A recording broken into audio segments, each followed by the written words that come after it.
Of road capability பக்காவாக இருக்குது இந்த பைக்குக்கு. ஏன்னு பார்த்தீங்கன்னா இது லைட் வெயிட்டாக இருக்குது. மெயினாக மற்ற அட்வென்ச்சர் ஆஃப் ரோட் பைக்ஸை கம்பேர் பண்ணும்போது இது வந்து லைட் வெயிட்டாக என்னால் வந்து ஃபீல் பண்ண முடியுது. அது மட்டும் இல்லாமல் இதனுடைய கிரவுண்ட் கிளியரன்ஸ் வந்து அதிகமாக கொடுத்துருக்காங்க. ஸோ அதனால் கிரவுண்ட் கிளியரன்ஸ் அதிகமாக இருக்கிறதுனால ஆஃப் ரோட் வந்து பண்ண முடியுது. ஆனால் இதில் வந்து டீப் ஆஃப் ரோட் பண்ணிங்கன்னு பார்த்தீங்கன்னா உங்களுக்கு பின்னாடி இருக்கக்கூடிய ஜேக்கப் ஸ்டார்னுடைய எக்ஸ்டென்ஷன் கீழே வந்து ஒரு பார்ட் இருக்குது. ஸோ அது வந்து டேமேஜ் ஆகிறதுக்கு வந்து வாய்ப்பு இருக்குது. ஸோ அதனால் டீப் ஆஃப் ரோட் பண்ணுறவங்களுக்கு வந்து அவங்க பார்த்துப்பாங்க. அதுக்கேற்ற மாதிரி கிராஜுவலாக நம்ம போகிறது ஆஃப் ரோட் பண்ணுறதுக்குலாம் இந்த பைக் வந்து எந்த வித ஒரு எஃபெக்ட்டுமே இந்த பைக் வந்து பண்ணாது. ஸோ அதுக்கு மாதிரி தான் வந்து இருக்குது. இதோட கிரவுண்ட் கிளியரன்ஸாக இருக்கட்டும், வீல் பேஸு, ஹைட்டு எல்லாமே வந்து அப்படி அதுக்கேற்ற மாதிரி தான் வந்து கொடுத்துருக்காங்க.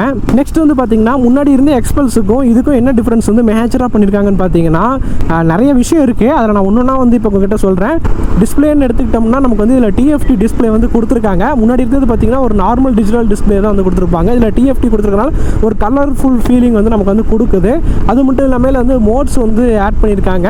அது இல்லாமல் நமக்கு வந்து 6 கியர் வந்து கொடுத்துருக்காங்க. நெக்ஸ்ட் டேங்க்கினுடைய டிசைன் வந்து கொஞ்சம் மாறி இருக்கு. லோகோஸ் எல்லாமே வந்து நிறைய கொஞ்சம் மாற்றிருக்காங்க. கலர்ஸாக இருக்கட்டும் எல்லாமே மாறி இருக்கு.